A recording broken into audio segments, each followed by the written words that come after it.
வணக்கம். தூத்துக்குடி மத்திய அரசு கொண்டு வந்துள்ள தொகுதி மறுவரையை கண்டித்து கைவிடக் கோரி தூத்துக்குடி மாநகர காங்கிரஸ் கட்சி சார்பில் கருப்பு பலூன் அமைதி பேரணி. மத்திய பாரதிய ஜனதா கட்சி அரசு தொகுதி மறுவரையை கொண்டு வந்துள்ளது.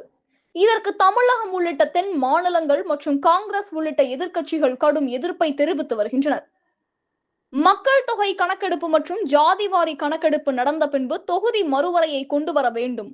மேலும் இது வட மாநிலங்களுக்கு அதிக அளவு எண்ணிக்கையிலான பாராளுமன்ற தொகுதிகளையும் தென் மாநிலங்களுக்கு குறைந்த அளவு எண்ணிக்கையிலான தொகுதிகளையும் கொண்டு வருவதால் ஒரே சீராக மக்கள் பிரதிநிதிகள் இருக்க மாட்டார்கள் என எதிர்ப்பு தெரிவித்து வருகின்றனர்.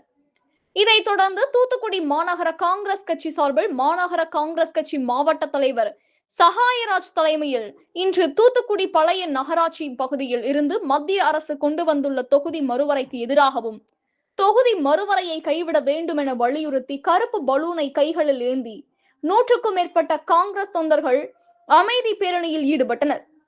இந்த அமைதி பேரணி உன்னாள் கேட் காந்தி சிலை அருகே முடிவடைந்தது. அங்கு தொகுதி மறுவரையில் உள்ள பாதகங்கள் குறித்து பொதுமக்களுக்கு விளக்கி எடுத்துரைக்கப்பட்டது. கனவு தமிழகம் செய்திகளுக்காக தூத்துக்குடி மாவட்ட செய்தியாளர் விஜய். செய்திகள் வாசிப்பவர் ஸ்னேகா பொன்வாலி. நன்றி. மோடி லிமிட்டேஷன் என்பது இந்தியாவின் இறையாண்மையும் கூட்டாட்சி தத்துவ முறைக்கும் சீர்குலைக்கின்ற ஒரு மிகப்பெரிய அரசியல் சதி. கடந்த ஏப்ரல் மாதம் 17ஆம் தேதி அன்று இந்திய கூட்டணியால் மக்களவையில் தோற்கடிக்கப்பட்ட இந்த ஆபத்தான மசோதாவை 50% தொகுதி உயர்வு என்ற ஆசை காட்டி மீண்டும் கொண்டு வர ஒன்றிய பாரதிய ஜனதா அரசு முயற்சிக்கிறது.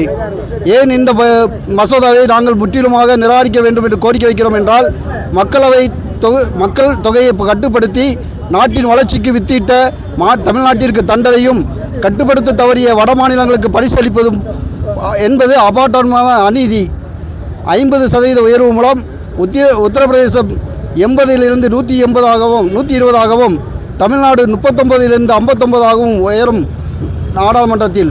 இதனால் இரு மாநிலங்களுக்கும் இடையே உள்ள தொகுதி இடைவெளி 41லிருந்து 61ஆக விரிவடையும். எண்களின் பலமே முடிவுகளை தீர்மானிக்கும் என்று நாடாளுமன்றத்தில்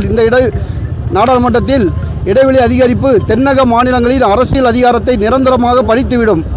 கடந்த காலத்தில் அன்னை இந்திரா காந்தி அவர்களும் 2001இல் வாஜ்பாய் அவர்களும் கொண்டு வந்த இந்த திருத்தங்கள் மூலமாகவே மக்களவை எண்ணிக்கை முடக்கப்பட்டது.